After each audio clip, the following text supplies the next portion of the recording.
हिमाचल प्रदेश के नेता प्रतिपक्ष मुकेश अग्निहोत्री का एक्सक्लूसिव इंटरव्यू। खबरें अभी तक पर। सबसे पहले क्या कुछ बोले मुकेश अग्निहोत्री, सुनिए।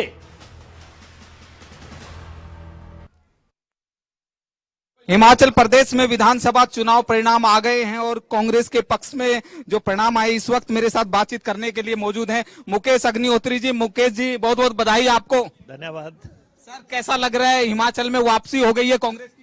नहीं, कांग्रेस की वापसी हिमाचल प्रदेश में होनी ही थी। हिमाचल प्रदेश में जो माफिया का राज चल रहा था, जो लूट चल रही थी, जो सरकारी संसाधनों का दुरुपयोग हो रहा था, वो सारी चीजें आपके समक्ष थी। दिल्ली में भाजपा की सरकार, हिमाचल में भाजपा की सरकार, डबल इंजन की सरकार, उसको परास्त करना हमारा ध्येय था, हमारा लक्ष्य था। और खासतौर पे मुकेश अग्निहोत्री को पराजित करने के लिए मुख्यमंत्री जयराम ठाकुर प्रधानमंत्री को अनशेड्यूल्ड विजिट पे यहाँ पे ऊना में लेके आए। यहाँ पे ड्रग पार्क का शिलान्यास 24 घंटे पहले किया, जब कोड ऑफ कंडक्ट लग रहा था। प्रधानमंत्री जी का कोई प्रोग्राम नहीं था, लेकिन ये लेके आए। ट्रिपल आईटी का इन्होंने उद्घाटन करवाया, जो हमने बनवाई थी। जयराम सोचते थे कि अगर वो राज में आ गए, मुकेश अग्निहोत्री को विधानसभा की चौखट पार नहीं करने देंगे। जयराम जी को मैं कहना चाहता हूं, मैं फिर आ गया। सर क्या मानते हैं, क्या मानते हैं सर? लगातार थोड़ा पीछे सर, लगातार आप कह रहे थे कि 40 के पार जाएंगे, क्या मानते हैं सर? वो सपना पूरा हुआ? बिल्कुल, सरकार बनेगी, कंफर्टेबल सरकार बनेगी। जब तक नतीजे कंप्लीट होंगे, सरकार कंप्लीट होगी। सर, ओपीएस का कितना बड़ा फैक्टर मानते हैं सर? जो भी हमने वायदे किए हैं, हम उनको निभाएंगे। हमने जनता से वायदे किए हैं, ओपीएस लागू होगी तो होगी। हमने महिलाओं से वायदा किया है, हमने बिजली सस्ती करने का वायदा किया है, हमने खेत में तार लगाने का वायदा किया है, वो सब वायदे पूरे होंगे। सर, क्या माने, अभी आपका नाम सीएम की रेस में आगे चल रहा है, मान सकते हैं हिमाचल के भावी सीएम से बात हो रही है सर? ऐसा है कि सीएम की कुर्सी उतनी इंपॉर्टेंट नहीं है जितना हिमाचल प्रदेश में सरकार स्थापित करना है। हमारे नेता राहुल गांधी जी ने आज से 5 साल पहले मुझे जिम्मा दिया था कि आपको हम जिम्मा दे रहे हैं, कांग्रेस विधायक दल का नेता प्रतिपक्ष बना रहे हैं, आपको सरकार लेके आनी है। हम सरकार ले आए हैं। सर, क्या प्राथमिकताएं रहने वाली है हिमाचल के विकास को लेकर सर? नहीं, प्राथमिकता तो जो हमने वायदे किए हैं वो हम पूरे करेंगे। कांग्रेस ने जो भी वायदे जनता से किए हैं, जनता ने हमारे पे विश्वास जताया है, तो हमें जनता की कसौटी पे खरा उतरना है। पहले तो सरकार बनेगी, जनता के वायदे पूरे होंगे, ये आम आदमी की, जनता की सरकार होगी। यहाँ पे जो है जयराम की सरकार एक जो है माफिया की सरकार थी, एक लूट की सरकार थी। इन्होंने जो है कोई रिसोर्स नहीं छोड़ा हिमाचल प्रदेश का, सब कुछ लूट लिया और उसके खिलाफ मैंडेट आया है। और आप देख रहे हैं कि कांगड़ा से कितना बड़ा मैंडेट आया है, निचले हिमाचल से कितना बड़ा मैंडेट आया है। ऊना में 4 सीटें आ रही हैं, हमीरपुर से सीटें आ रही हैं। तो इसलिए इस इलाके के लोगों ने भी साबित कर दिया है कि सरकार लाने में उनका बहुत बड़ा योगदान है। सर, अंतिम सवाल, आपकी बड़ी जीत हुई है, हिमाचल में बड़ी जीत हुई है, कार्यकर्ताओं ने पूरी मेहनत की, कार्यकर्ताओं के नाम क्या संदेश देना चाहेंगे सर? मैं हिमाचल प्रदेश में के लोगों का और कांग्रेस के कार्यकर्ताओं का बहुत आभार जताता हूं, जिन्होंने दिल्ली में भाजपा की सरकार, हिमाचल में भाजपा की सरकार, डबल इंजन की सरकार, उसको ध्वस्त किया है। उस सरकार को ध्वस्त किया है और उनके सपने चकनाचूर हुए हैं। मुख्यमंत्री जी कहते थे जो बहुत कूदते हैं वो विधानसभा की चौखट नहीं पार कर सकते। मुकेश अग्निहोत्री 5वीं बार लगातार जीता है, एक रिकॉर्ड है। बहुत बहुत धन्यवाद। ये थे हमारे साथ मुकेश अग्निहोत्री जी, जिनका साफ तौर पर कहना है कि वो जीतकर 5वीं।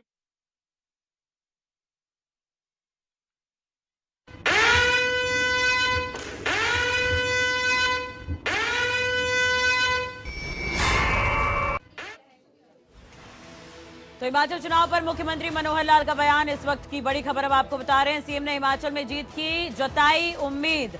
तो हरियाणा के मुख्यमंत्री मनोहर लाल ने यहां पर बड़ा बयान दिया है। फाइनल रिजल्ट होने के बाद स्थिति साफ होगी, ये कहना है हरियाणा के मुख्यमंत्री मनोहर लाल का। तो हरियाणा के मुख्यमंत्री मनोहर लाल का बड़ा बयान हिमाचल चुनाव के परिणामों पर। मनोहर लाल ने कहा कि जीत की उम्मीद है, अभी फाइनल रिजल्ट आने बाकी हैं। जहाँ तक हिमाचल का विषय है, हिमाचल अभी नेक टू नेक सारा चल रहा है। फाइनल रिजल्ट आने के बाद पता लगेगा। फिर भी मैं आशा करता हूँ कि हिमाचल में भी भारतीय जनता पार्टी में सरकार। जहाँ तक और हम लगातार हिमाचल चुनाव पर नजर रखे हुए हैं और आपको सीधी अपडेट, सटीक अपडेट, ताजा जानकारी दे रहे हैं। हमारे साथ केसी मलकानिया जी, वरिष्ठ पत्रकार, जुड़ चुके हैं और अमन सेठी जी लगातार हमारे साथ कांग्रेस से जुड़े। अमन जी नमस्कार और केसी मलकानिया जी नमस्कार, स्वागत है आपका। अमन जी, अभी एक चीज तो है कि सरकार आपकी बनना तय है, लेकिन अभी आप मुख्यमंत्री मनोहर लाल का भी बयान सुन रहे थे। वो कह रहे थे कि देखिए अभी फाइनल रिजल्ट आते हैं तभी सब कुछ तय होता है। तो वो ये कह रहे थे कि अभी इंतजार करना चाहिए कांग्रेस को, या कांग्रेस में अभी जश्न मनना शुरू हो चुका है? लगता है हमारे हरियाणा के मुख्यमंत्री जी अभी भी सपनों में घूम रहे हैं। अरे सपना टूट गया है, जरा हकीकत में आइए, अब सपने छोड़ दीजिए। अच्छा, कांग्रेस के लिए तो चुनौती बहुत बड़ी हो जाएगी। अब हरियाणा भी, अब हरियाणा जी क्या कह रहे हैं आप? हाँ, हरियाणा भी जाने वाला है उनका। अच्छा, कांग्रेस के लिए। लेकिन एक चीज और है कि गुजरात में कांग्रेस हालांकि पीछे थी, लेकिन वहां कुछ बेहतर प्रदर्शन नहीं कर पाई। एक प्रतिक्रिया गुजरात के लिए आपकी क्या है? देखिए, गुजरात में आगे हमारे पार्टी के नेतृत्व बैठेगा, विश्लेषण करेगा कि कहाँ कमी रही, क्या चीज की कमी रही। जो कमियां हैं उसे दूर किया जाएगा। आगे देखते हैं, अभी उसमें कुछ बदलाव होंगे, क्या है, अभी बहुत कुछ होना है। तो अभी पहले से भी मतलब बहुत कम सीटें आपकी गुजरात में। नहीं, वो तो है, वो देख रहा है। रुझानों में भी देखा हमने कि हमारी पिछली बार हम कांग्रेस की अच्छे सीटें थी और इस बार बहुत कम सीटें आई हैं।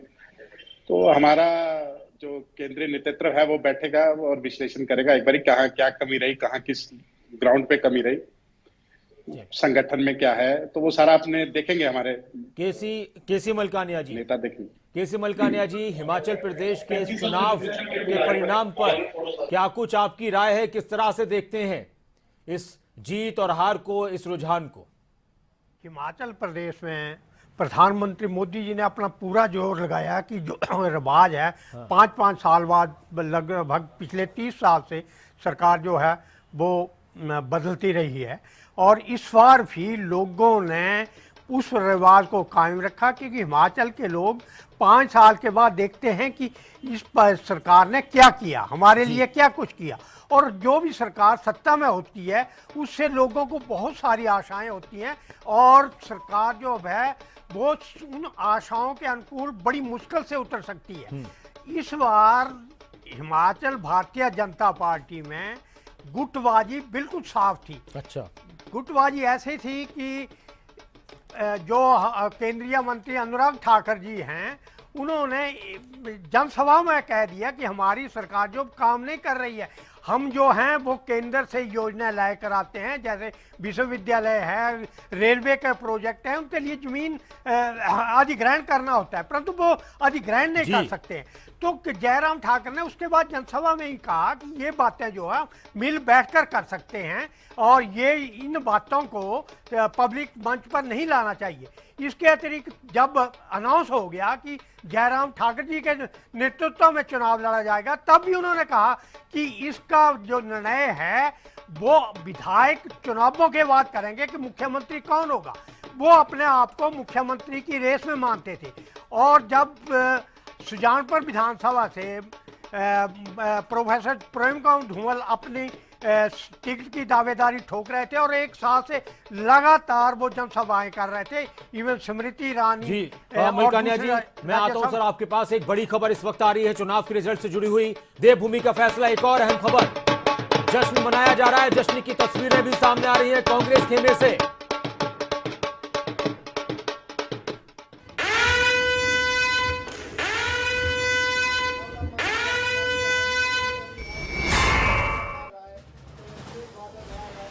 बात एक और बड़ी खबर की, दिल्ली से बड़ी खबर है। हिमाचल प्रभारी राजीव शुक्ला पहुंचेंगे चंडीगढ़ और सीएम भूपेश बघेल के साथ चंडीगढ़ के लिए रवाना होंगे।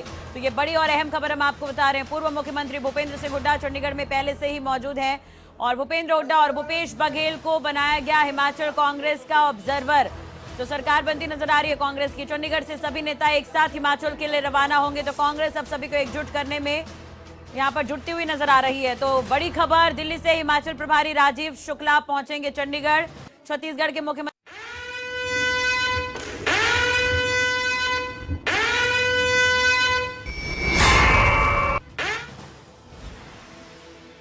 तो हिमाचल के सह प्रभारी तेजिंदर पाल बिट्टू से खास बातचीत की गई है। खबरें अभी तक पर बड़ी खबरें अभी तक से तेजिंदर बिट्टू ने बड़ा बयान दिया है। हिमाचल की जनता का धन्यवाद। तेजिंदर पाल बिट्टू ने और भी क्या कुछ कहा, आपको सुनवाते हैं।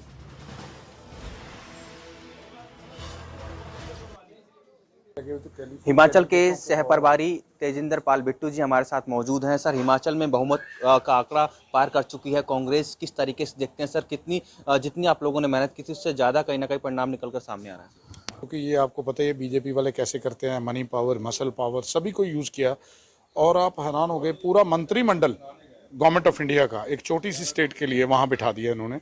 68 रैलीज एक दिन में की, सभी मंत्रियों को बुलाया, प्राइम मिनिस्टर के, होम मिनिस्टर के। तो इसके बावजूद कांग्रेस जीती है। तो मैं आप सभी का धन्यवाद करता हूँ और हिमाचल के सभी लीडरों का और हिमाचल की जनता का। सर, रिवाज बदलने की बीजेपी बात कर रही थी, पर जिस तरीके से आप लोगों को बहुमत मिलता हुआ नजर आ रहा है, इसका जो श्रेय है आप किसको देना चाहेंगे सर? श्रेय सबसे बड़ा तो हिमाचल की जनता को है, मैं आपको बताऊं। और फिर प्रियंका गांधी जी जिन्होंने इतना अच्छा वहाँ पे कैंपेन किया, खड़गे जी, और उसके बाद हमारे प्रभारी शुक्ला जी और भूपेश बघेल जी, हुड्डा जी, तो सभी ने मिलकर काम किया। और हमारे जो सभी तीनों जो ओहदों पे लीडर थे, रानी प्रतिभा सिंह जी, मुकेश अग्निहोत्री जी और सुखविंदर सुक्खू जी, तो सभी ने काम किया। तो उसके बदौलत आज हम इस जगह बातचीत करने के लिए तो ये थे हिमाचल के सह प्रभारी जिन्होंने खबर अभी तक से एक्सक्लूसिव बातचीत की। हिमाचल की जनता का धन्यवाद कहीं ना कहीं करते हुए नजर आए हैं। राजा पटेल, दिल्ली। खबरें अभी तक।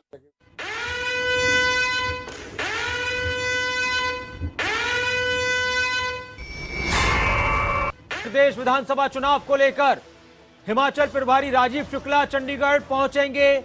भूपेश बघेल के साथ चंडीगढ़ के लिए रवाना होंगे और फिर यहां से तमाम नेता, जिसमें भूपेंद्र सिंह हुड्डा भी हैं, उनको भी ऑब्जर्वर बनाया गया है। हिमाचल प्रदेश में भूपेश बघेल, भूपेंद्र सिंह हुड्डा ऑब्जर्वर बनाए गए हैं और ये सभी नेता हिमाचल के लिए रवाना होंगे। एक अहम खबर, कांग्रेस सरकार बनाने की तरफ पहुंच चुकी है। अब सरकार को मजबूती के साथ कैसे बनाया जाए और अपने विधायकों को किस तरह से और मजबूत बनाया जाए, इसकी कोशिश में कांग्रेस। कमल।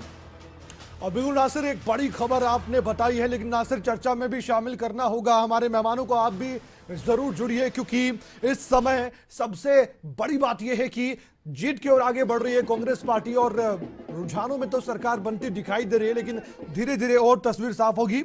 और अब 1:15 का समय होने वाला है, 2 भी बजेंगे, 3 बजे लगभग तस्वीर साफ हो जाएगी, क्योंकि अभी तक जीत के जो आंकड़े हैं वो सामने सिर्फ 10 के करीब ही आए हैं।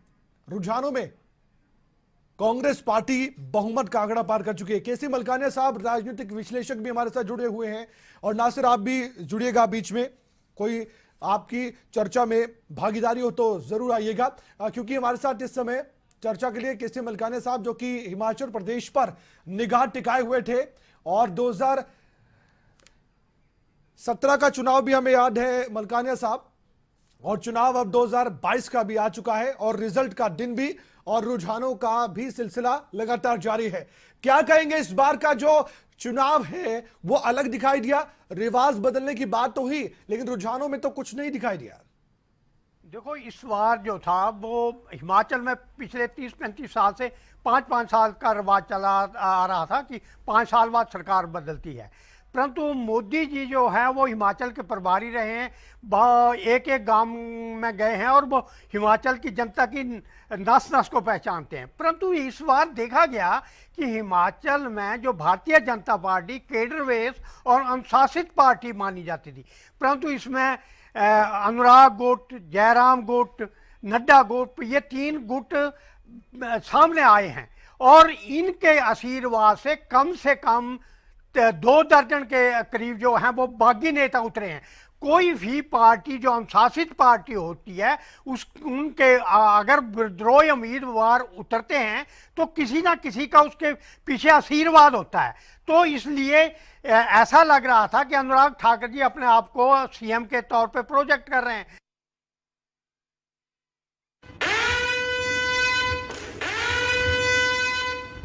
कांग्रेस को बड़ा झटका।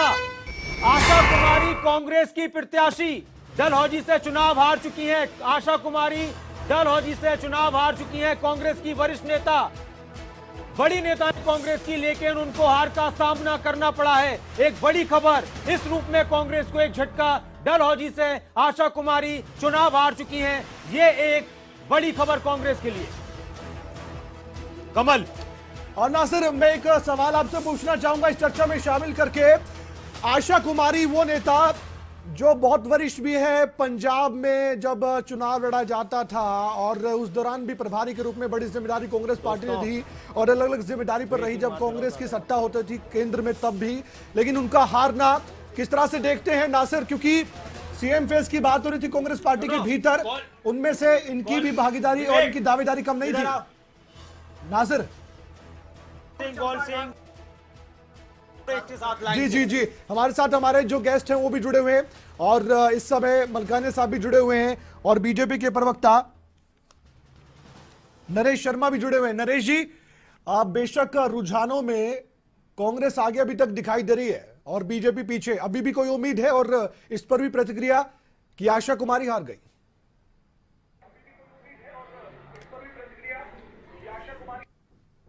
जहां तक रुझान देना होगा कि अभी तक सीट डिक्लेयर कितनी हुई है, जो जिन सीटों के परिणाम आ चुके हैं उसमें भारतीय जनता पार्टी आगे है। और मैं आपको जानकारी देना चाहता हूं कि 11 से अधिक ऐसी सीटें हैं जिसका मार्जिन मात्र 300-400 है और हम भरोसा विश्वास करते हैं कि जब फाइनल वर्डिक्ट आएगा भारतीय जनता पार्टी पूर्ण बहुमत के तौर पर पहुंचकर सरकार बनाएगी। आप ये देखें कि जो परिणाम आया वो कितनी सीटों का आया है, उसमें भारतीय जनता पार्टी को भारी बढ़त है। और अभी भी हिमाचल प्रदेश में सुरेश कश्यप जी, आपकी बातें से सुरेश कश्यप, बीजेपी के प्रदेश अध्यक्ष सुरेश कश्यप जी आपकी बातों से शायद इत्तेफाक नहीं रखते। उन्होंने कहा था कि 12 बजे तक जो तस्वीर सामने आएगी वही आप समझिएगा। अब 2 बजने को है, 1:30 बजने को है, अब ये तस्वीर आपके सामने है, अब भी उम्मीद आपकी जगी हुई है? आपको लगता है कि 10 सीटों का जो अंतर कम है उस अंतर में आपकी जीत होगी? बढ़त जो हजारों में होती तो ये माना जा सकता था, लेकिन कांग्रेस की जो बढ़त है, भाई मैं बोलना चाहता हूं कि अगर जो 39 सीटों पे कांग्रेस की बढ़त है वो 2, 3, 4 हजार 5 हजार से होती तो बात समझ में आ सकती थी। 11 सीटों पर अभी भी 300 से 400 का मार्जिन है। अच्छा। इसलिए 300 से 400 का जो नैरो मार्जिन है इसको हम परिणाम मान ले, ये हो नहीं सकता है। नरेश जी, और कांग्रेस पार्टी तो पूरी तैयारी कर चुकी है, जश्न मनाना शुरू कर दिया गया है। मुकेश अग्निहोत्री ने अभी खबरों तक से एक्सक्लूसिव बातचीत की और वो अपनी जीत समझ चुके हैं। इसके अलावा कांग्रेस तो अपने विधायकों को इकट्ठा करना शुरू कर चुकी है। सूत्रों के हवाले से खबर यह मिल पा रही है कि हॉर्स ट्रेडिंग की आशंका जताई जा रही है और बीजेपी से डर लगता है कांग्रेस को, महाराष्ट्र में जो भी हुआ।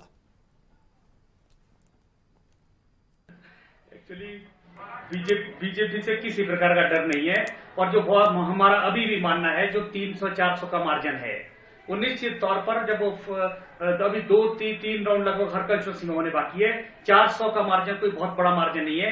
11 सीटों पर जो है अगर इतना नैरो मार्जिन है तो परिणाम बदल सकता है। कांग्रेस भी जल्दबाजी में है। ठीक है नरेश जी, मैं एक बार फिर से आपके पास आऊंगा, एक बड़ी खबर आ रही है।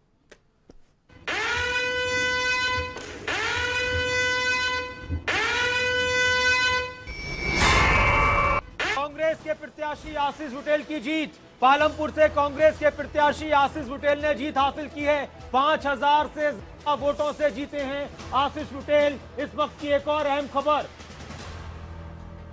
39 सीटों पर कांग्रेस, 26 पर बीजेपी और आशीष बुटेल ने 5000 वोटों से जीत हासिल कर ली है। कमल कौशिक जी बिल्कुल, बड़ी खबर, बड़ी जानकारी। और कांग्रेस पार्टी का जो जीत का सिलसिला एक बार शुरू हुआ वो आगे बढ़ता जा रहा है। पहले तो खाता खुला बीजेपी का, लेकिन उसके बाद कांग्रेस का जब खाता खुला तो एक के बाद एक खबर सामने आ रही है। हालांकि आशा कुमारी का हारना ये क्या बताता है मलकानिया साहब, क्योंकि अभी कुछ मंत्री हैं वो पीछे चल रहे हैं, सुरेश भारद्वाज, पठानिया, उनका अपडेट हम देंगे कुछ देर बाद। लेकिन रामलाल मार्कंडा हार गए, आशा कुमारी हार गई। ये बड़े बड़े नेता हैं अपनी अपनी पार्टियों के, बड़ी कदावर नेता है रही हैं और पंजाब में भी इन्होंने चुनाव कांग्रेस का जिताया है। पंजाब की प्रभारी रही हैं, परंतु उनका हारना जो है तो दुखद है। परंतु कांग्रेस के लिए थोड़ी सी राहत की खबर इसलिए हो सकती है कि वो भी कैंडिडेट थी कांग्रेस में, इसमें मुख्यमंत्री पद के कई कैंडिडेट हैं, जैसे मलकानिया साहब ये तो वो बात हो गई है कि आप टेंशन भी बड़ी है और घटी भी है। बिल्कुल घटी है क्योंकि 6-7 उम्मीदवार इसमें कांग्रेस के सीएम के थे, मतलब दो मुख्यमंत्री के चेहरे हार गए। ये जयराम ठाकुर की बात याद आती है मुझे। सीएम का जो चेहरा है, अब प्रतिभा सिंह जो है वो एमपी है, वो भी कहती है मैं भी है, मुकेश अग्निहोत्री भी है, सुक्खू भी है, उधर कौल सिंह थे, वो भी मेरा ख्याल पीछे चल रहे थे, वो सबसे वरिष्ठ नेता थे। तो इस प्रकार जब इतने ज़्यादा चेहरे हैं तो कम से कम जो कम नेता रह जाएंगे तो उसमें से चुनाव करना आसान हो जाएगा। अब कांग्रेस को या तो ऐसा नेता देखना चाहिए पड़ेगा कि जो गुपचुप हो, जो और मलकानिया साहब आप जो कह रहे हैं वो ठीक ही बात है, क्योंकि समर्थकों के बीच ये चल रहा था कि ये सीएम बनेंगे, ये सीएम बनेंगे। अपने अपने तरीके से समर्थक अपने अपने नेताओं को समर्थन करते हैं, और फिलहाल जो समर्थक है वो मुकेश अग्निहोत्री के दिखाई दे रहे हैं हमें। ये जो रोड शो आप देख पा रहे हैं ये मुकेश अग्निहोत्री का है, ढोल नगाड़ों के बीच रोड शो निकलता हुआ। ये जो ढोल की थाप है सुनिए, और नाचने का मन तो मुकेश अग्निहोत्री के समर्थकों का खूब कर रहा होगा, क्योंकि सीएम फेस के तौर पर ये भी दावेदारी अप्रत्यक्ष रूप से ठोक चुके थे। और अब जो नाच गाना और ढोल की थाप का जो साउंड है सुनिए।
पटाखे जलाए जा रहे हैं, ढोल नगाड़ों की आवाज है, जश्न में डूबे हैं कांग्रेस के कार्यकर्ता। और क्यों ना डूबे, ये तो एक सूखा सा खत्म हुआ है कांग्रेस का।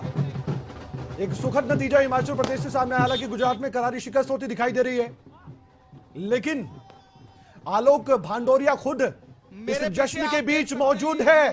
उनकी खुशी भी हम जान लेते हैं कि ढोल नगाड़ों से खुशी महसूस होती है। के साथ जिनके किस तरीके से पैसे बरसाए जा रहे हैं, किस तरीके से ये विजय जुलूस निकाला जा रहा है, आप देखिएगा किस तरीके से जो है ये कांग्रेस पार्टी का जो विजय जुलूस यहाँ पर निकल रहा है। मुकेश अग्निहोत्री इस वक्त इसमें काफिले में खुद शामिल है। किस तरीके से पैसे बरसाए जा रहे हैं, किस तरीके से लोगों में खुशी का माहौल है, लोग खुशी का इजहार कर रहे हैं, और पूरा बाजार, पूरा रोड जाम हो चुका है इस समय कांग्रेस कार्यकर्ताओं को। कुछ लोग मेरे साथ मौजूद हैं, एक बार उनसे हम बात करने की कोशिश करेंगे कि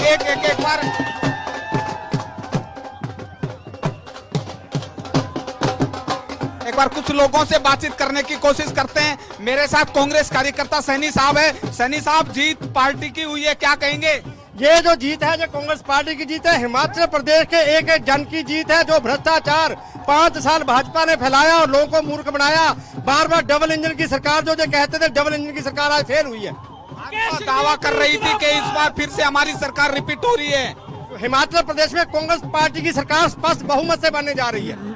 बहुमत से कांग्रेस की बनने जा रही है। क्या कहेंगे, जनता से वादे किए थे, ओपीएस का मुद्दा भी था, महंगाई का मुद्दा भी था, बागवान का मुद्दा भी था, क्या अब उन कामों को प्राथमिकता के साथ पूरा किया जाएगा? बिल्कुल, कांग्रेस पार्टी के एजेंडे में जो जो काम थे, चाहे ओपीएस का मुद्दा है, चाहे महिलाओं को 1500 की बात है, चाहे बागवानों का मुद्दा है, सारे मुद्दे कांग्रेस पार्टी पूरा करेगी। बिल्कुल साफ तौर पर कहना है, सारे वादे जो कांग्रेस पार्टी पूरे करेंगे। इस वक्त हमारे साथ और भी कार्यकर्ता पंजाब कांग्रेस से जो आए हुए हैं, एक बार उनसे बात करने की कोशिश करते हैं। ये कार्यकर्ता जो हमारे साथ मौजूद, एक बार बात करते हैं। जी, कैसा खुशी का माहौल है, कैसा महसूस कर रहे हैं? बढ़िया जी, बहुत खुशी का माहौल है। हिमाचल की जनता ने इतना बड़ा हमारे लिए कांग्रेस के पक्ष में वोट डाल के बहुत बड़ी जीत, 48 के करीब सीटें जो कांग्रेस की, बहुत खुशी की लहर है। आप हिमाचल से हैं, कहां से? हम पंजाब से हैं जी। यहाँ पे हिमाचल में हमारी ड्यूटी लगी थी। पंजाब से यूथ कांग्रेस का प्रेसिडेंट हूँ मैं। बहुत हिमाचल के लोगों ने डबल इंजन रेलवे स्टेशन पे खड़े कर दिए। हिमाचल के लोगों को आगे आगे विकास की उन्होंने पसंद की, कौन सी सरकार लेनी थी। ठीक है सर, बिल्कुल खुशी का माहौल आप देख सकते हैं। और भी जी, क्या कहना चाहेंगे? मुकेश अग्निहोत्री की जीत। अब कांग्रेस ने भाजपा को धो दिया पूरे हिमाचल में। मुकेश अग्निहोत्री पूरे हिमाचल में घूमे। चलिए आपसे फिर जुड़ेंगे भांडोरिया जी, लेकिन इसी बीच एक से एक बड़ी खबर सामने आ रही है।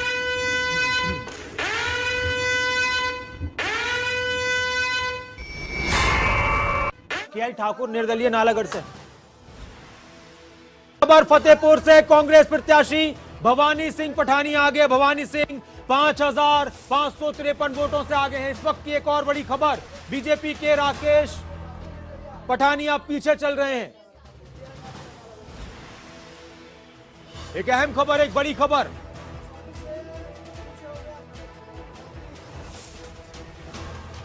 कमल,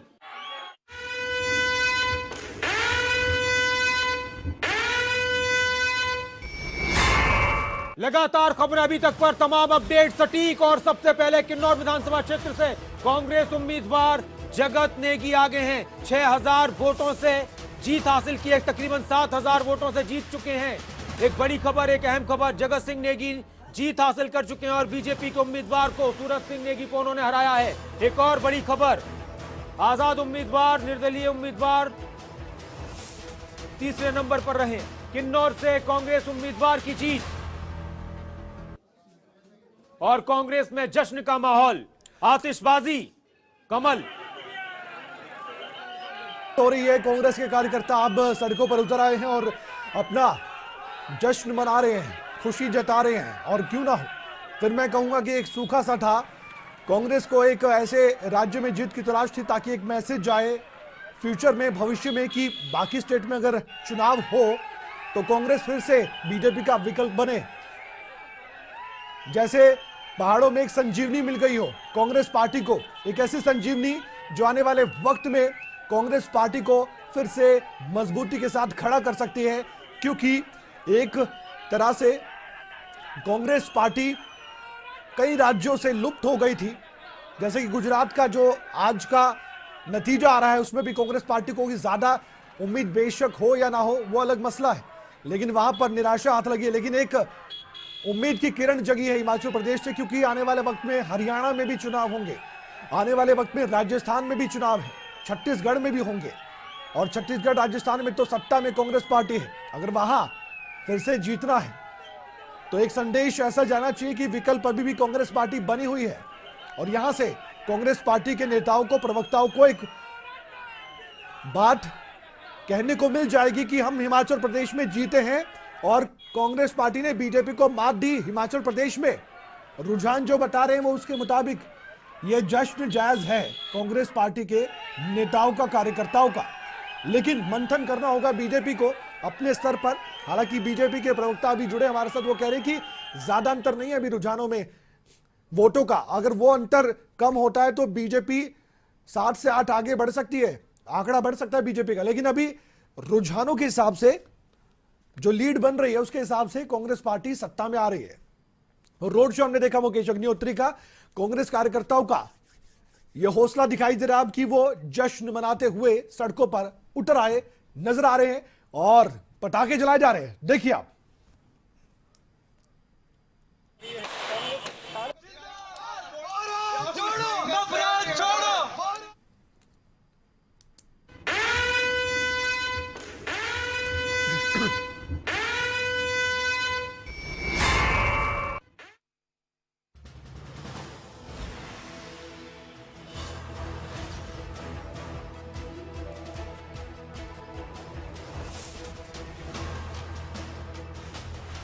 नालागढ़ से निर्दलीय उम्मीदवार केएल ठाकुर जीते हैं। बड़ी खबर बता रहे हैं आपको, नालागढ़ से 13,264 वोटों से निर्दलीय केएल ठाकुर जीते हैं। आप सोचिए, नालागढ़ में इंडिपेंडेंट जीता है केएल ठाकुर। इस जीत के पीछे की कहानी आपको हम बताएंगे, विश्लेषण करेंगे, और नालागढ़ में जो ये मोहर लगी है जनता की, जीते हैं केएल ठाकुर साहब, ये क्यों जीते, इसके पीछे एक फैक्टर बड़ा है। कांग्रेस और बीजेपी को क्यों नहीं यहां पर वोट मिले इतने कि वो जीत के दहलीज तक पहुंचे। हर सीट का विश्लेषण होगा, खबरें तक पर बताएंगे, क्योंकि केएल ठाकुर इनका अपना जनाधार, और जो बीजेपी और कांग्रेस पार्टी में हुआ नालागढ़ में वो सभी जानते हैं। बीजेपी को देखा गया, जितने काम हुए, जितना रिपोर्ट कार्ड था वो देखा गया, लेकिन असल में बात यहां पर कांग्रेस पार्टी विकल्प बनकर क्यों नहीं आई, इस पर भी विश्लेषण होना जरूरी है और हो भी रहा है। लेकिन आज हम यहां पर बात सभी ऐसे नेताओं की करेंगे जिनकी भागीदारी कांग्रेस की इस जीत में रही है। प्रतिभा सिंह, विक्रमादित्य सिंह, मुकेश अग्निहोत्री और दूसरे भी ऐसे नेता जिन्होंने मेहनत खूब की। सुखविंदर सिंह सुक्खू को कौन भूल सकता है, ये ऐसे नेता है जिन्होंने प्रचार प्रसार किया कांग्रेस पार्टी का। प्रियंका गांधी ने एकजुट करने का प्रयास किया। कोई सीएम फेस नहीं था, याद रखिए, कोई सीएम फेस नहीं था। केसी मलकानिया साहब जुड़े हमारे साथ, हमारे गेस्ट, हमारे मेहमान, राजनीतिक विश्लेषक, और साथ ही नरेश शर्मा जी बीजेपी प्रवक्ता भी जुड़े हुए हैं। अब चर्चा को आगे बढ़ाते हैं तस्वीरों के साथ।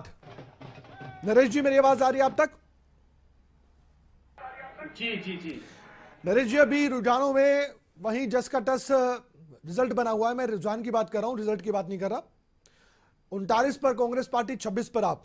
अभी आपने कहा, मैं आपकी बात को लेकर चल रहा हूं कि अभी 10 सीटें ऐसी हैं जहां पर अंतर बहुत कम है और कुछ भी हो सकता है, लेकिन फिर भी आपके मुताबिक रिजल्ट तो दिखाई नहीं दे रहा अभी तक। अभी तक जितनी भी सीटों का रिजल्ट आया है, बहुत उम्मीदें थी। रामलाल मारकंडा हार गए, मंत्री थे, पठानिया पीछे चल रहे हैं, सुरेश भारद्वाज पीछे चल रहे हैं। क्या फैक्टर मानते हैं इसके पीछे, कहां चूक हुई, कहां गलती हुई रणनीति में? तक इस रिजल्ट का सवाल है, मैंने अभी थोड़ी देर पहले भी कहा था कि अगर हम टोटल काउंटिंग का एनालिसिस करें जी, तो उसमें अभी भी बहुत सीटें ऐसी है जिसका बहुत नैरो मार्जिन है, 300-400। और लेकिन आपकी जहां तक बात है, निश्चित तौर पर जो ये रुझानों में जैसे लग रहा है कि कांग्रेस आगे है, अगर रुझान को ही आप परिणाम मान रहे हो, ठीक है, ठीक है, तो निश्चित तौर पे ये कहना होगा कि भी हिमाचल प्रदेश में कांग्रेस ने जिस प्रकार भ्रामक प्रचार किया और ऐसी घोषणा की जो कभी पूरी नहीं हो सकती है, हो सकता है उसका इम्पैक्ट आया। लेकिन मेरा अभी भी ये मानना है कि जब फाइनल वर्डिक्ट आएगा, जो ये 200, 300, 400 के मार्जिन की सीटें हैं, अच्छा, जैसे आपने थोड़ी देर पहले आपने देखा होगा कुल्लू जिला को अब 0 दे रहे थे, लेकिन अब 3-1 हो गई है, 3 पे बीजेपी आ गई। आज बिलासपुर 2-2 थी, अब 3 आ गई। निश्चित तौर पर 2-250-300 का मार्जिन जो है, मैं दावे के साथ कह सकता हूं कि जैसे ही फाइनल रिजल्ट की तरफ जाएगा, अभी भी शुभकामनाएं आपको, शुभकामनाएं भारतीय जनता पार्टी, बहुत बहुत शुभकामनाएं आपको। अगर ऐसा होता है तो आपकी पार्टी के जो नेताओं की तस्वीरें आएंगी जश्न की, वो भी दिखा देंगे हम। लेकिन फिलहाल मुझे ये बताइए सर कि ये तो आप मानेंगे, क्योंकि जितने भी राजनीतिक पंडित हैं जो चुनावी विश्लेषण कर रहे थे, वोटिंग के बाद भी, वोटिंग से पहले भी, वो कह रहे थे कि कर्मचारियों का मुद्दा, ओपीएस का मुद्दा ज्यादा भारी पड़ा बीजेपी पर, ऐसा है?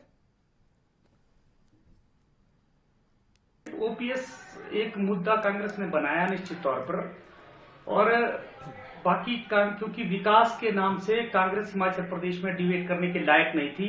इतना विकास प्रदेश की सरकार ने किया था, उनको लगता था कि कुछ ऐसे लुभावने वादे किए जाए जिससे हमको वोट मिले, जैसे महिलाओं को 1500 रुपए हर महीने जो है पे करना है, या साथ ही साथ जो है ओपीएस की इशू था। लेकिन मैं अभी भी आपको कह रहा हूं, लेकिन इन सब वादों के बावजूद भी हमें पूरा विश्वास है जो 10 सीटों पे ये मार्जिन 2-250-300 का है, ये मार्जिन अभी भी हिमाचल प्रदेश में परिणाम बदलने की। जी नरेश जी, हम इंतजार कर रहे हैं, हम लगातार इस खबर पर बने हुए, महाकवरेज हमारी।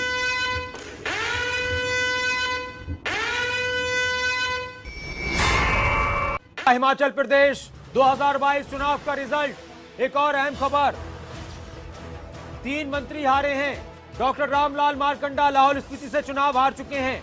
अब तक का जो रिजल्ट है, सरवीन चौधरी शाहपुर से चुनाव हार चुकी हैं, और सुरेश भारद्वाज कुसुम्पटी से एक बड़े नेता और वरिष्ठ नेता मंत्री, वो चुनाव हार चुके हैं।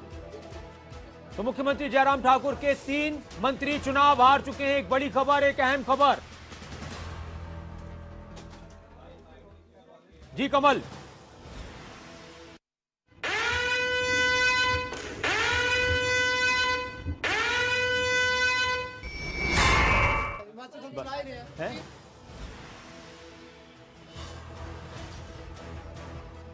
जी एक बड़ी खबर और कांग्रेस उम्मीदवार को हराया गया है और यहां का भी रिजल्ट बताना जरूरी है। दोनों तरफ से पांवटा साहिब की बात करें, बीजेपी के सुखराम चौधरी जीत चुके हैं। यहां से कांग्रेस उम्मीदवार को हराया सुखराम चौधरी ने।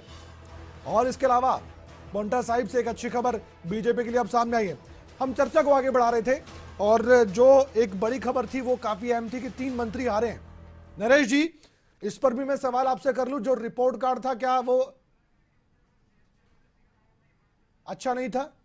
और अभी उत्तराखंड के पूर्व मुख्यमंत्री त्रिवेंद्र रावत ने क्या कहा हिमाचल चुनाव को लेकर, वो भी सुन लेते हैं। क्योंकि ये कहा जा रहा था कि उत्तराखंड में दोबारा धामी आए हैं, दोबारा उनकी सरकार आई है, तो हिमाचल प्रदेश पर इसका असर पड़ेगा और यहां पर भी रिपीट करेंगे, लेकिन ऐसा नहीं हुआ। क्या कुछ कह रहे हैं उत्तराखंड के नेता, सुन लेते हैं। भी मुझे लगता है कि भारतीय जनता पार्टी की ही सरकार बनेगी। जैसे वहां पर रुख दिखाई दे रहा है तो वहां पर भारतीय जनता पार्टी की सरकार बनेगी। माननीय प्रधानमंत्री जी के प्रति जनता का स्नेह है, जनता का आशीर्वाद। और पंजाब में कांग्रेस के अध्यक्ष राजा वड़िंग क्या कह रहे थे, जरूर खुश होंगे, सुन लीजिए। रुझान वेख रहे ने हिमाचल दे रुझान काफी ਚੰਗੇ ਨਜ਼ਰ ਆ ਰਹੇ ਨੇ ਔਰ ਸਾਨੂੰ ਉਮੀਦ ਹੈ ਕਿ ਇਹ ਹੰਕਾਰ ਦੇ ਖਿਲਾਫ ਮੈਨੂੰ ਲੱਗਦਾ ਇੱਕ ਵੱਡੀ ਜਿੱਤ ਹੋਏਗੀ। ਲੋਕ ਇਹ ਕਹਿੰਦੇ ਸੀ ਕਿ ਭਾਰਤ ਕਾਂਗਰਸ ਮੁਕਤ ਭਾਰਤ ਕਰਨਾ ਹੈ। ਇਹ ਹਿਮਾਚਲ ਤੋਂ ਇੱਕ ਮੈਨੂੰ ਲੱਗਦਾ ਕਿ ਨਵਾਂ ਮੁੱਢ ਬੰਨਿਆ ਜਾਏਗਾ। ਫਿਰ ਲਗਾਤਾਰ ਤੁਸੀਂ ਦੇਖੋਗੇ ਉਸ ਤੋਂ ਬਾਅਦ ਗੁਜਰਾਤ ਹੈ, ਰਾਜਸਥਾਨ ਹੈ ਔਰ ਹੌਲੀ ਹੌਲੀ ਇਹ ਜਿਹੜਾ ਸਿਸਟਮ बदलेगा। रुझान वेख रहे ने हिमाचल दे रुझान। तो हमारे साथ हमारे मेहमान जुड़े हुए हैं, केसी मलकानिया साहब भी जुड़े हुए हैं, नरेश जी भी जुड़े हुए हैं, बीजेपी के प्रवक्ता। नरेश जी, एक सवाल आपसे, उसके बाद मलकानिया साहब से मैं एक बड़ा सवाल करूंगा, विश्लेषण के तौर पर वो जानकारी देंगे। लेकिन नरेश जी, 3 मंत्रियों का हारना, क्या ये उनका रिपोर्ट कार्ड कहें कि उसी की वजह से वो हारे? लेकिन यहाँ पर सुरेश भारद्वाज एक सीनियर नेता, लीडर, ऐसे जिनका खुद का जनाधार था, लेकिन उनकी सीट बदलने की जो बात हुई, उनके समर्थक भी नाराज काफी हुए थे। इन तस्वीरों के साथ साथ आप जवाब दे सकते हैं इस पर भी।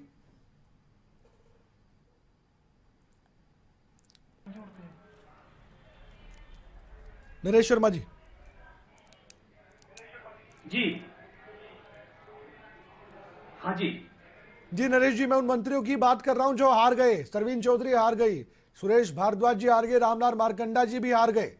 इनके पीछे क्या कारण मानते हैं आप, इनका रिपोर्ट कार्ड? जहां तक इनमें सुरेश भारद्वाज जी का सवाल था, निश्चित तौर पर उनकी लास्ट में सीट बदल दी गई थी और उनका अपना वोट भी और अपना जो बाकी वोट वो भी दूसरी विधानसभा में था। निश्चित तौर पर कोड ऑफ कंडक्ट लगने के बाद उनको नई विधानसभा दी गई और वो एक नया भारतीय जनता पार्टी में एक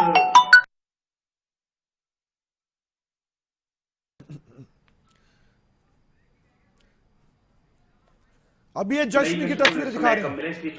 जी नरेश जी, बोलिए। और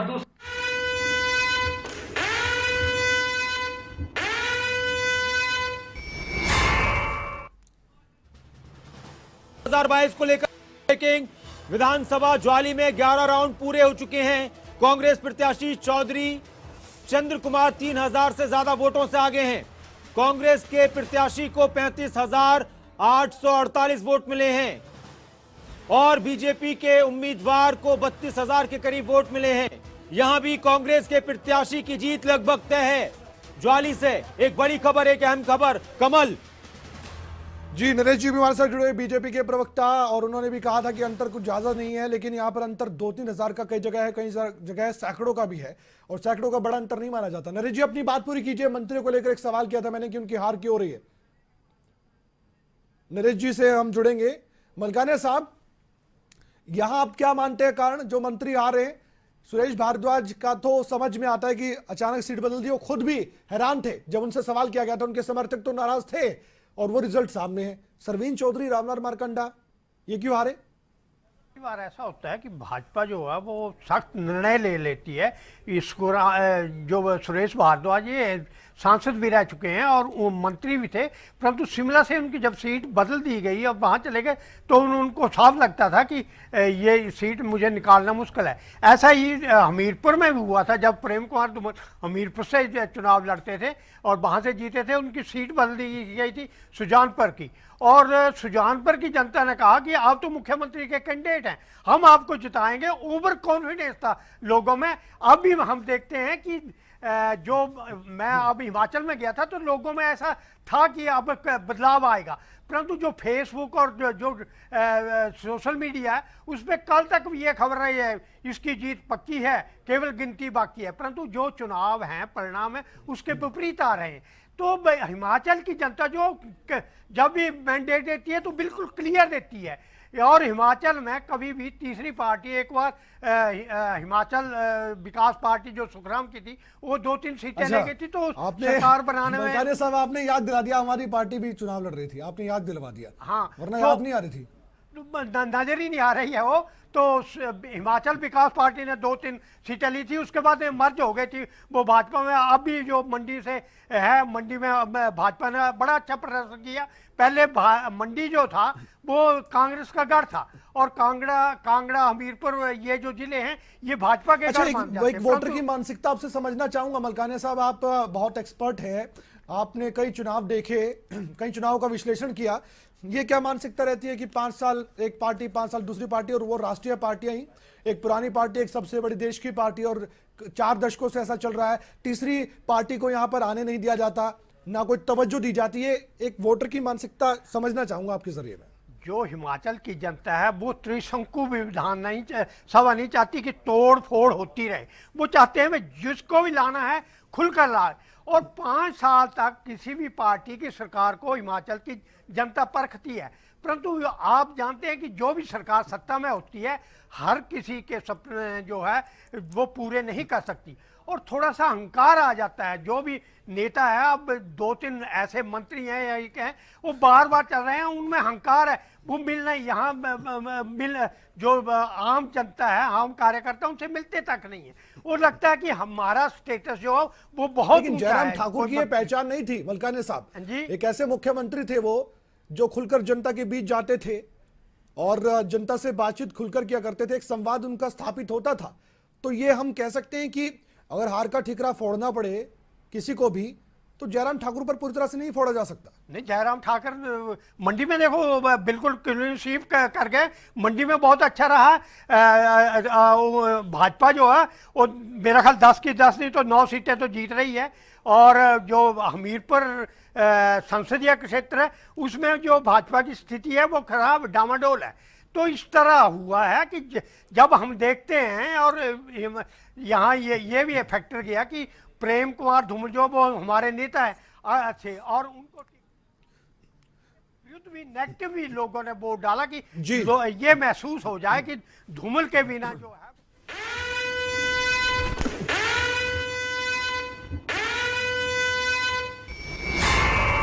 भूमि का फैसला, हिमाचल का रिजल्ट, दून से कांग्रेस उम्मीदवार रामकुमार चौधरी जीत चुके हैं। बीजेपी उम्मीदवार परमजीत सिंह पम्मी चुनाव हार चुके हैं। एक बड़ी खबर, एक अहम खबर दून से कांग्रेस के लिए, खुशी वाली खबर, जीत की खबर। परमजीत पम्मी चुनाव हारे हैं, एक बड़ी खबर। मौजूदा विधायक थे लेकिन चुनाव हार चुके हैं। कमल, बिल्कुल बड़ी खबर है अपने आप में, और धीरे धीरे जानकारियां निकलकर सामने आ रही है, किसके लिए खुशी किसके लिए गम, ये सब कुछ दिखाई दे रहा है। नरेश शर्मा जी, मेरी आवाज आप तक पहुंच पा रही? तो सर एक सवाल जरूर है मेरा यहाँ पर, मैं वही बात कर रहा था, मुख्यमंत्री जयराम ठाकुर पर सारा ठिकरा फोड़ना भी सही नहीं, विश्लेषण हालांकि अभी होगा, नतीजे आना बाकी हैं कुछ सीट्स पर, मैं फिर दोहराऊंगा, फिर आप कहेंगे कि अभी आना बाकी है रिजल्ट पूरी तरीके से, लेकिन अभी 40 का आंकड़ा हो गया कांग्रेस का और आपका 25 का हो गया। जो आप बात करें ना अंतर की, उस अंतर की भी बात हो रही है। सारी सीट ऐसा नहीं कि आपके खाते में चले जाए, कुछ अंतर दूसरी सीटों पर भी है, लेकिन मंडी में अच्छा प्रदर्शन। कांगड़ा पर थोड़ा फोकस मैं आपका डालना चाहूंगा, प्रधानमंत्री आए, ऊना पर मैं आपका फोकस डालना चाहूंगा, ध्यान केंद्रित कीजिए ऊना और कांगड़ा पर। प्रधानमंत्री यहां पर आए, ऊना में तो बाकायदा कांग्रेस पार्टी ने कहा कि इवेंट मैनेजमेंट करने में माहिर है। प्रधानमंत्री आए, वंदे भारत को हरी झंडी दिखाई, खूब हो हल्ला हुआ, वो वंदे भारत हरियाणा से गुजरती दिल्ली भी गई, तब तक भी पूरे कैमरे वंदे भारत पर थे।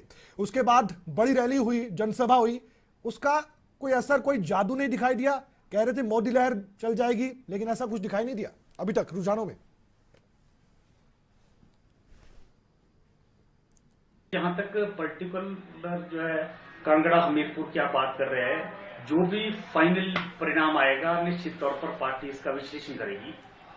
जहां हम जीते हैं उस जीत के क्या कारण रहे और जहां हम चुनाव हार रहे हैं वहां हार के क्या कारण रहे, इसका विश्लेषण करके एक विस्तृत रिपोर्ट बनाई जाएगी। ये पार्टी का जो है आंकड़ा अपने हिसाब से होगा। लेकिन जहां तक हिमाचल प्रदेश में इन परिणाम का सवाल है, अगर ये रुझान परिणाम में बदलता है तो निश्चित तौर पर हमको ये मानना पड़ेगा कि मैं बार बार बोल रहा हूं कि कांग्रेस ने कुछ ऐसे वादे जो लोगों से किए थे, जो ओपीएस और जो महिलाओं को 1500 देने का वादा था, हम चाहेंगे कि उन बातों को पूरा करें। लेकिन अभी आप फाइनल वर्डिक्ट आने दीजिए, क्योंकि अभी तक लगभग 1 या 2 राउंड की जो है काउंटिंग बाकी रहती है। जहां पर जीते वहां जीत के क्या कारण रहे और जहां पर हारे उसके हार के क्या कारण रहे, इसका पार्टी जो है निश्चित तौर पर विश्लेषण। जी नरेश जी, एक बड़ी खबर सामने आ रही है, वो जानकारी, वो बड़ी खबर दर्शकों तक पहुंचा दें।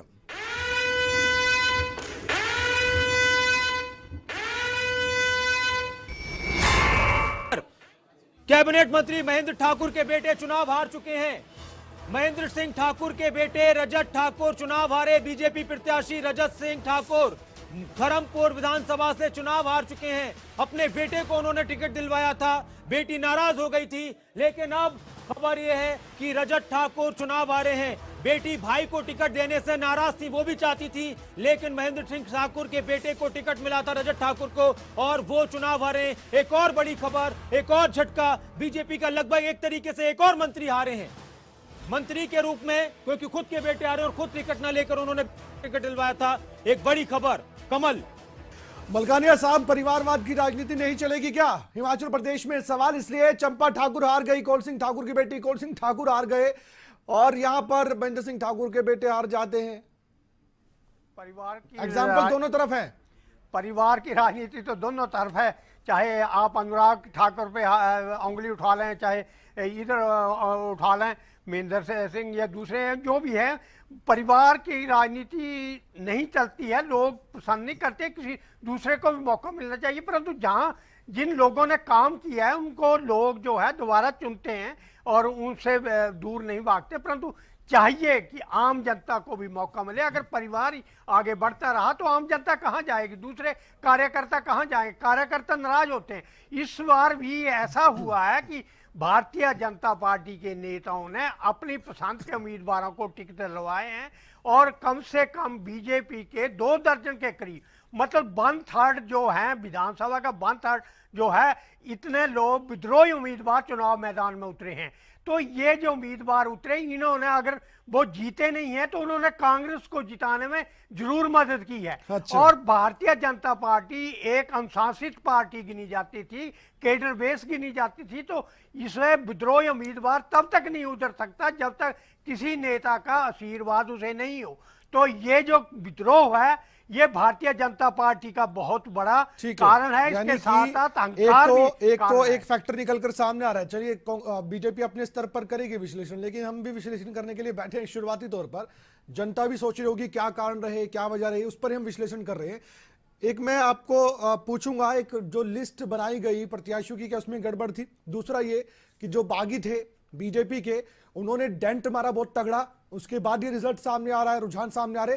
ये मेरा सवाल होगा आप दोनों से, लेकिन उससे पहले जगत सिंह नेगी साहब जो कि जीते हैं किन्नौर से, कांग्रेस के प्रत्याशी, वो क्या कह रहे थे वो भी सुन लेते हैं। उनकी खुशी जुबानी जाहिर हो रही है। मतदाताओं का दिल की गहराइयों से धन्यवाद करना चाहता हूं। किन्नौर कांग्रेस पार्टी के कर्मठ कार्यकर्ताओं का भी दिल की गहराइयों से धन्यवाद करना चाहता हूं।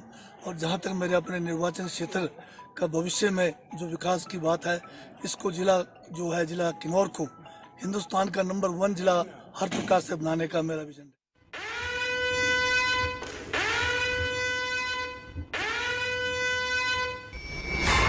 हिमाचल विधानसभा चुनाव का रिजल्ट ब्रेकिंग। दून से कांग्रेस उम्मीदवार राम कुमार चौधरी ने जीत हासिल कर ली है। 6,999 वोटों से जीते हैं राम कुमार चौधरी। 31,630 वोट उन्हें मिले हैं। और परमजीत सिंह पम्मी जो विधायक थे पहले बीजेपी के, वो चुनाव हारे हैं। एक और बड़ी खबर, कमल कौशिक ओवर टू यू। बिल्कुल, रामकुमार चौधरी को 6,999 वोटों से जीत मिली है और कांग्रेस के उम्मीदवार अब लगभग जीत हासिल कर रहे हैं और वो जो रुझान का आंकड़ा है वो नतीजे में तब्दील धीरे धीरे हो रहा है। लेकिन अभी थोड़े और समय बाकी है। 4 बजे लगभग आप सोचकर चलिए, 4 बजे तक तो थोड़ी तस्वीर साफ हो जाएगी नतीजों में, कौन आगे कौन कितना पीछे। अभी रुझान है ये जो चल रहे हैं, क्योंकि कुछ सीट्स, वाकई में नरेश जी की बात सही है, कुछ सीट्स ऐसी है जहां पर सैकड़ों का, दहाई का ये आंकड़ा चल रहा है। यहां तक कि एक तो नाहन की मैं देख रहा था, वहां तो 21 मतों का ही सिर्फ फर्क है। ये सब कुछ चल रहा है। मेरा सवाल था नरेश जी आपसे कि जो लिस्ट बनाई गई प्रत्याशियों की, उसमें कोई ऐसी कमी थी क्या जो इतने बागी खड़े हो गए? प्रधानमंत्री नरेंद्र मोदी को भी एक बागी से बात करनी पड़ गई, फिर भी वो मानने को तैयार नहीं थे। क्या वो भी एक बड़ा नुकसान होता हुआ दिखाई दे रहा है रुझानों के हिसाब से? जहां तक पार्टियों का सवाल है, निश्चित तौर पर जब पार्टी को लगता है कि कार्यकर्ताओं को लगता है कि पार्टी जीतने वाली है, तो निश्चित तौर पर ज्यादा लोगों की आशाएं, अपेक्षाएं चुनाव लड़ने की होती है। और उसमें टिकट तो लगभग उतनों को ही मिलना है जितनी सीट्स है। कुछ लोगों को टिकट ना मिलने की स्थिति में वो पार्टी लड़ने को तैयार हो जाते हैं। पार्टी ने कोशिश की, लेकिन उसके बावजूद भी कुछ लोग पार्टी के चुनाव लड़े। निश्चित तौर पर जब पार्टी का कोई कार्यकर्ता चुनाव लड़ता है तो उस विधानसभा में कुछ ना कुछ नुकसान तो इस बात का होता ही है। और जहां तक बाकियों से बात करने का सवाल है, तो जब आदमी विद्रोह की स्थिति में आ जाए कि चुनाव लड़ना ही है, तो चाहे उससे जो मर्जी बात कर ले।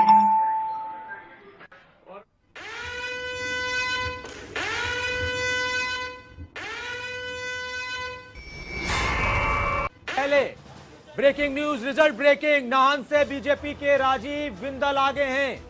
दिलचस्प मुकाबला नाहन में भी 21 वोटों से, सिर्फ 21 वोटों से आगे हैं राजीव बिंदल। बहुत करीबी मुकाबला। राजीव बिंदल जो बड़े नेता हैं हिमाचल प्रदेश में, वो महज 21 वोटों से आगे हैं। पहले पीछे चल रहे थे और अभी 21 वोटों से आगे हैं नाहन से राजीव बिंदल। एक बड़ी खबर, एक अहम खबर, कमल। नरेश जी सही कह रहे थे और यही मैं जिक्र कर रहा था कि कई सीटों पर मुकाबला बहुत कड़ा भी है, कांटे की टक्कर है। एक और बड़ी खबर आ रही है।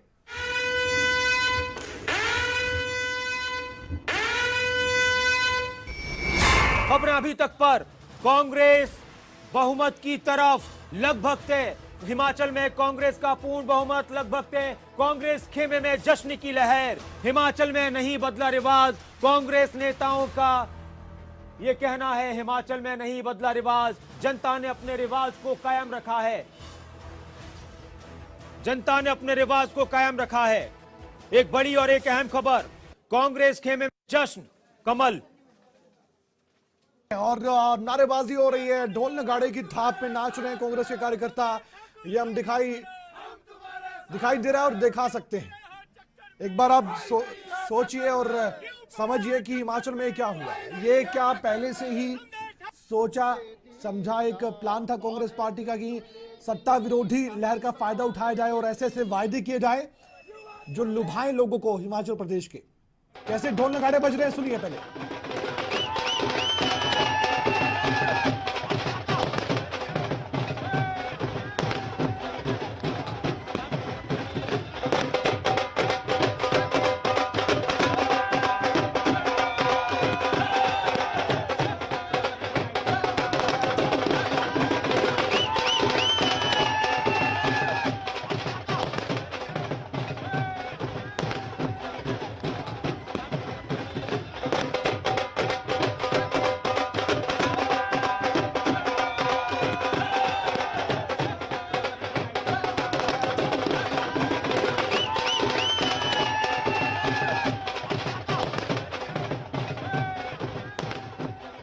तो ये जश्न का माहौल और ये जश्न में डूबे कांग्रेस के कार्यकर्ता। कुछ मेहमान हमारे साथ जुड़े हुए हैं, कांग्रेस के प्रवक्ता भी कुछ ही पलों बाद हमारे साथ फोन लाइन पर जुड़ेंगे, उनसे भी हम बातचीत करेंगे।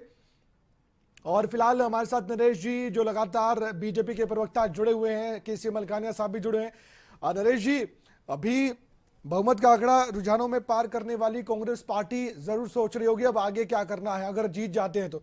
आपने भी कहा कि अगर ये रुझान नतीजे में तब्दील होते हैं तो क्या हम ये मानकर चले कि कांटों भरा ताज होगा? बहुत बड़े बड़े वायदे किए गए हैं, बहुत बड़े। ओपीएस का वायदा पहली कलम से। ये कांग्रेस चुनाव से पूर्व में हिमाचल प्रदेश में करो और मरो की स्थिति थी और उनको जो लगा उन्होंने वो वायदे किए और उसके बाद आपने के ध्यान में होगा कि कांग्रेस के नेताओं के बयान आ गए कि भाई ओपीएस शुरू करने के लिए केंद्र सरकार से संबंध अच्छे होने चाहिए। और अभी मैं आज आपको कह रहा हूं अगर ये रुझान नतीजों में तब्दील हुए तो कल के बाद ही ये बहानेबाजी शुरू हो जाएगी कि महिलाओं की इस कैटेगरी को देंगे, उस कैटेगरी को देंगे, जबकि घोषणा ये हुई कि हिमाचल प्रदेश की इतना बजट है हिमाचल प्रदेश के पास, आप सत्ता में रहे हैं। हिमाचल प्रदेश के पास इतना बजट है जबकि कर्ज में डूबा हुआ हिमाचल प्रदेश नजर आता है जब जब चर्चा होती है।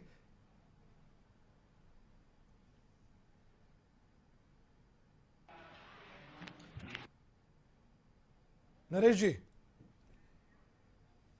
मकाना साहब, यही सवाल मैं आपसे पूछता हूं। हिमाचल प्रदेश को आपने बहुत नजदीक से देखा, कई डिबेट्स में आप शामिल हुए और आपने दोनों पार्टियों के नेताओं के भी बयान सुने हैं, बजट पर भी। अलका लांबा क्या कह रही है फिलहाल वो सुन लेते हैं। फोनलाइन पे, माफ कीजिए, फोनलाइन पे जुड़ी हुई है अलका लांबा जी। बहुत बहुत मुबारक हो आपको। बहुत बहुत ये मुबारक हिमाचल के लोगों को होगी, बिल्कुल उनको, ये उनकी जीत है, उनकी जीत है, महंगाई और बेरोजगारी के मुद्दे की जीत है। लेकिन अलका लांबा जी, एक बात मैं बीच में रोककर आपको कहना चाहूंगा, बहुत मेहनत आपने भी की है, बहुत पूरे हिमाचल प्रदेश में आप घूमी और जवाब दिए हैं पलट पलट के बीजेपी नेताओं के, ये भी मैंने देखा, दर्शकों ने देखा। और आप मानती हैं कि कई मुद्दे आपने जो उठाए वो समझ सकते हैं हिमाचल की जनता और उसके बाद वोट आपको मिला? देखिए, मुद्दे हमें हिमाचल की जनता ने दिए, जिन मुद्दों पर वो ये चुनाव चाह रही थी, मुद्दे स्थानीय होने चाहिए थे, ये हिमाचल ने साफ संदेश दिया। मुद्दा ओल्ड पेंशन स्कीम ओपीएस था, मुद्दा महंगाई, मुद्दा बेरोजगारी था, मुद्दा सेब बागवानों को उचित दाम ना मिलना, पूंजीपति मित्रों के हाथ शोषण होकर मार्केट को, बाजार को खराब करने मुद्दे थे। मुद्दा अग्निपथ भर्ती योजना का था। ज्यादातर सरहद पे जवान इसी हिमाचल से जाते हैं। अग्निपथ ठेके की योजना का विरोध था। आप देख रहे हैं ऊना की 5 सीटें हारी भाजपा, जहाँ सबसे ज्यादा हमीरपुर से लोग युवा पूरे हिमाचल से जाते हैं। तो हमारी कोशिश रही बिल्कुल हिमाचल की जनता के मुताबिक हिमाचल के मुद्दों पर लड़े। भाजपा प्रधानमंत्री जी का चेहरे पर राष्ट्रीय अंतर्राष्ट्रीय मुद्दों पर चुनाव लड़ना चाह रही थी। धारा 370 मुद्दा बनाया उन्होंने, उनका घोषणा पत्र आप देखिए। वैक्सीन लगाने को उन्होंने अपना श्रेय लेना चाहा। लेकिन ये है कि ये जीत अब हिमाचल की हो चुकी है और पहली कैबिनेट मीटिंग में पहला फैसला हिमाचल में ओपीएस ओल्ड पेंशन स्कीम लागू करनी है। 1 लाख सरकारी नौकरी के पक्के पदों को भर्ती निकालकर तुरंत ईमानदारी से, पारदर्शिता से अब भरना है। हर महिला को महंगाई से राहत के लिए घर घर लक्ष्मी योजना के तहत 1500 रुपया महीना हमारा वायदा था, वो राहत देने का काम अब हमें करना है। अलका लांबा जी, अंतिम सवाल है मेरा, एक एग्जांपल सेट हिमाचल प्रदेश में कांग्रेस की सरकार कर पाएगी? अगला टारगेट आपके पास राजस्थान भी है, छत्तीसगढ़ है, हरियाणा भी 2024 में। देखिए, उससे पहले हमारा, बिल्कुल मैं सहमत हूँ, हमारा कर्नाटका, मध्य प्रदेश, राजस्थान, छत्तीसगढ़, ये सारे चुनाव जो हैं, त्रिपुरा भी आप लीजिएगा, 5 राज्य आने वाले समय में है, बिल्कुल वही होगा जो हिमाचल में आपने होते हुए देखा है। 2017 में भाजपा नगर निगम दिल्ली जीती, गुजरात जीती, हिमाचल जीती। भाजपा 3 में से 2 हारती है, हिमाचल हारा, दिल्ली नगर निगम भाजपा ने हारा है, तो 3 में से 2 में हारी हुई है उनकी। अब इनकी उल्टी गिनती यहीं से शुरू होती है। 3-2-1, ठीक है। बहुत बहुत शुक्रिया मैडम, आप हमारे साथ जुड़े और आपने कहा कि इसके पीछे जो जीत का कारण है वो है स्थानीय मुद्दे। एक बड़ी बात कही अलका लांबा ने कि हमने स्थानीय मुद्दों को उठाया, हमने बेरोजगारी का मुद्दा, महंगाई का मुद्दा उठाया, हमने ओपीएस का मुद्दा उठाया, सरकारी कर्मचारियों की जो परेशानी थी उसको समझा। ये सब कुछ बातें वो कहते नजर आई। और आप जानते हैं, एक बड़ी जिम्मेदारी थी अलका लांबा के पास भी हिमाचल प्रदेश में, और वो हिमाचल प्रदेश में जाकर देखा जा रहा था कि बीजेपी नेताओं के बड़े बड़े जो वार थे उनके पलटवार के तौर पर जवाब दे रही थी। हमारे साथ कुछ मेहमान जुड़े हुए लगातार। आनंद शर्मा ने क्या कहा वो भी सुन लेते हैं, कांग्रेस के नेता ने।